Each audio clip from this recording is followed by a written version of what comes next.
bing bong on the doorbell.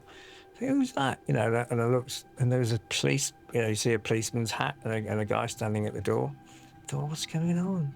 Went to the door, said, oh, hello. He said, are you Mr. Lowe? And I said, yes. He said, are you the father of Edward Lowe? Edward David Lowe? I said, yeah.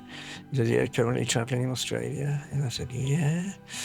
And he said, can I come in? Because I need you to sit down because I've got something to tell you. It's making my heart sort of even saying it.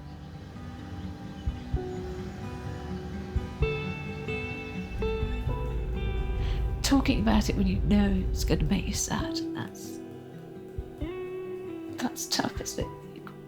If I don't talk about it, it won't be sad. But you will. I don't think there's a way of ever getting over it.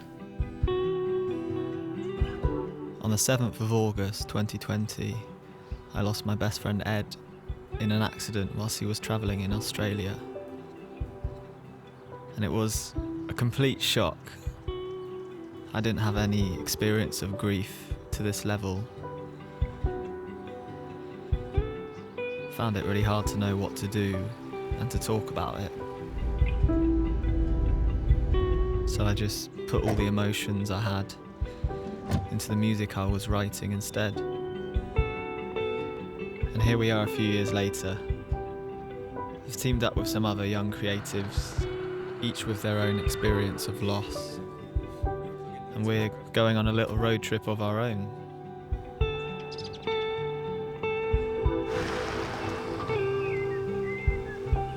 It probably happens to me more than it happens to most people. So, oh, do you have any brothers or sisters? And I'm like, oh, yeah, well, I had a brother, but he's dead.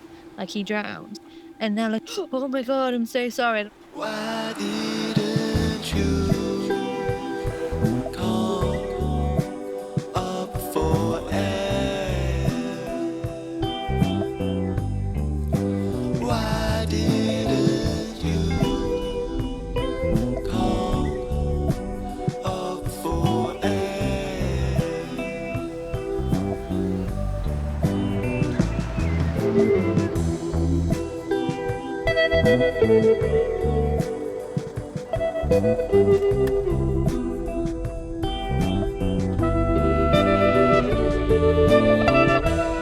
I was out swimming and stuff, and I came back to my phone and I had missed calls from you, I had missed calls from Brian, and I had a text saying, call me immediately, it's urgent.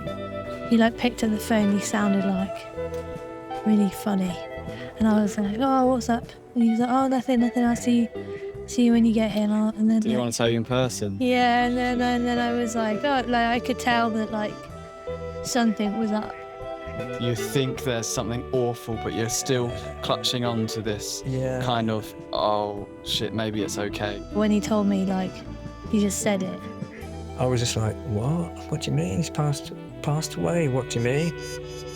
Yeah, and then I was just I don't know, screaming and sat down on the floor in the kitchen. It's weird, isn't it? In that state for about half an hour.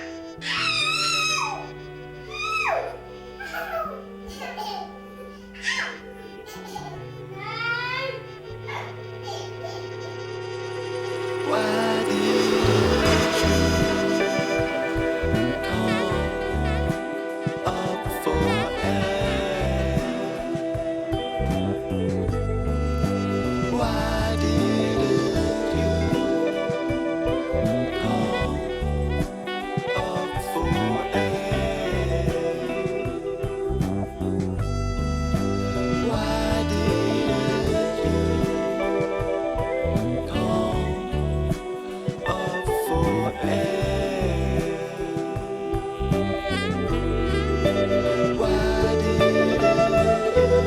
air?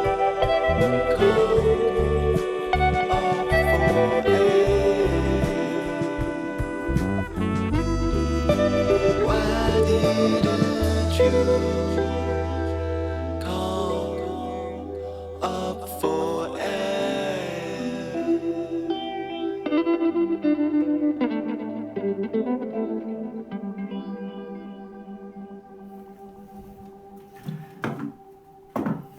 We have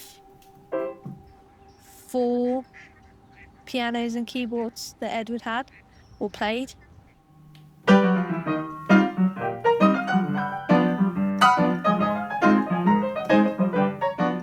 Between me and my mum and my dad, like the keyboards and the piano is like none of us want to get rid of it.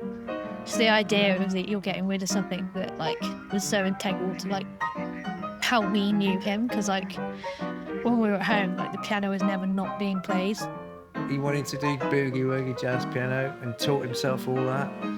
If he was compelled or felt the urge to do something, he'd just do it. So when I sit there, it's like, yeah, here we are. This is, and that's why I'm doing it, because he did it. I'm doing it. I remember the first he played me this song called "Sunny Side of the Street" by He's like the James Booker. James Booker.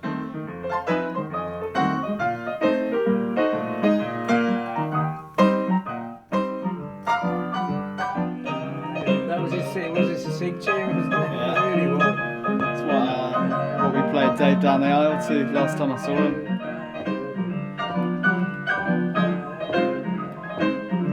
So good.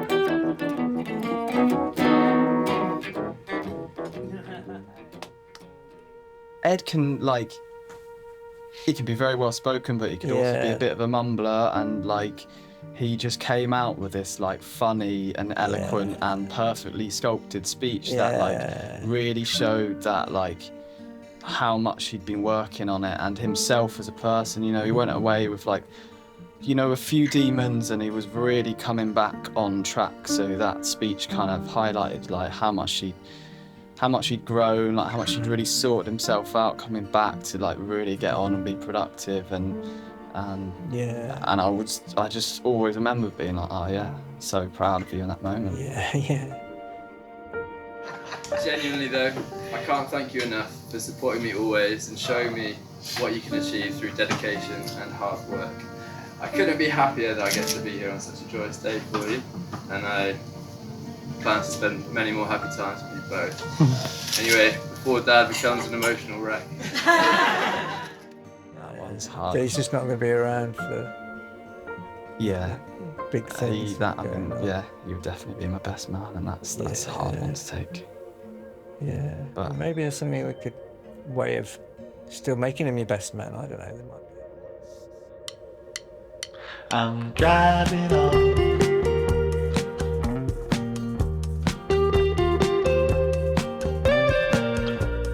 Queue behind.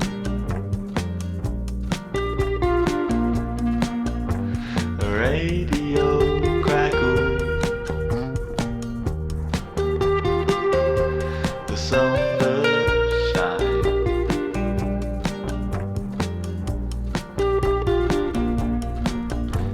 The sea to my left, hills to the right.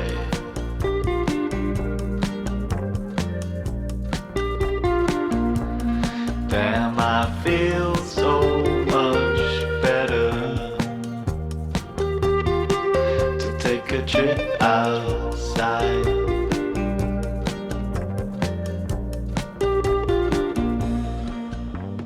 I mean, if anything, it's symbolic of what Ed was and stuff. It's the van, isn't it? Yeah. It sort of wraps him all up in one neat little thing that you can identify. First of all, you've got the open road, so driving, you've got the big window. He loved that openness in front of him. And just being able to drive around and being a free spirit was just so ingrained in him. I was so proud of him when I got that first photo he sent from Australia, parked by this beach and the doors open, you could just see the sea. And I just thought, you've done it! You've done it! Yeah. Wow! I just thought it was absolutely brilliant, really, really good.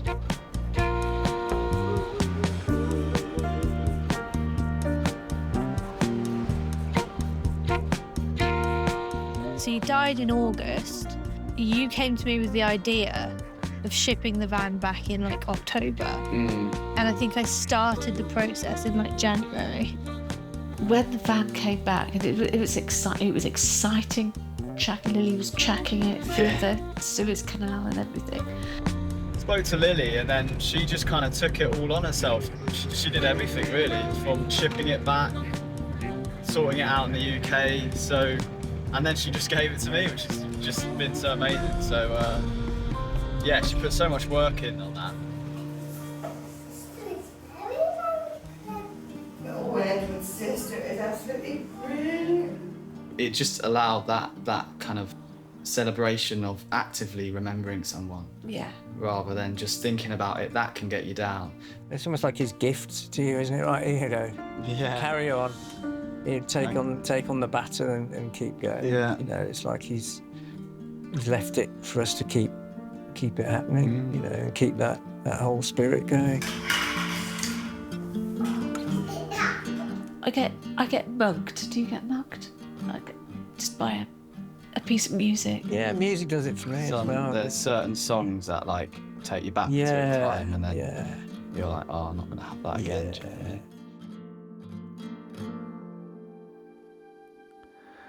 Reminds me of something only we share. A trigger catches me off guard. It hits me like a dagger through the heart. Takes me back to where that breathing starts. You thought that you had it under control. Come to terms with it by now. But nothing prepares you for this part. These moments take you back to where the grieving starts. You know, Lily and Ed were so close, ridiculously close. So if you ask me, I don't really know you, how many children you've got, I'll say 2. Yeah. And then people find it odd if they discover that, yeah, he actually got 2. Somebody said it's like having a sort of weight hanging down inside you like a pendulum, you know, and at the start it's like really big, Yeah.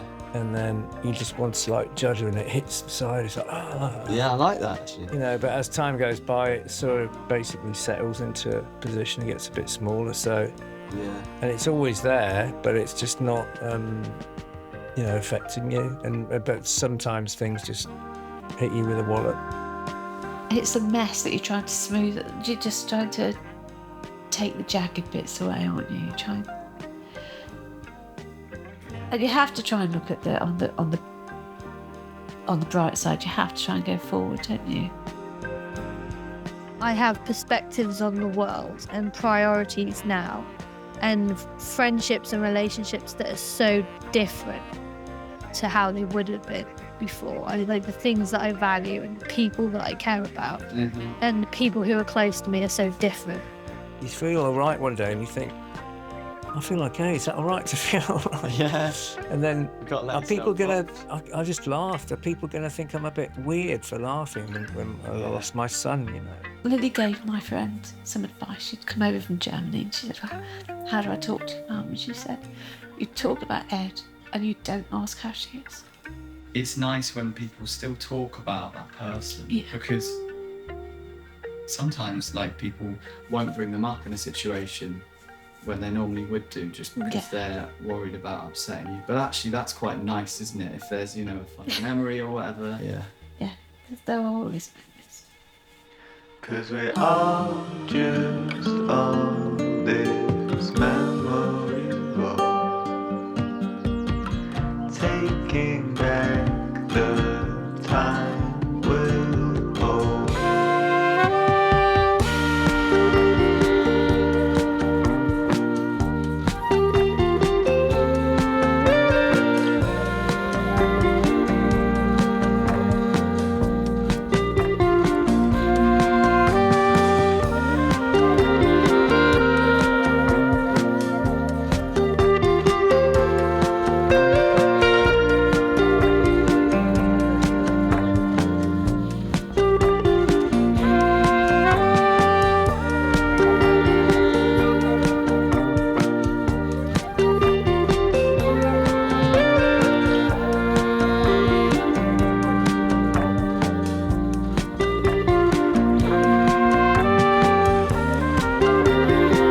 all just on this memory road, taking back the time we'll hold. That feeling, I think about that feeling as the love that I had for him, you know, or that we had. Mm. And that's morphed into this other feeling.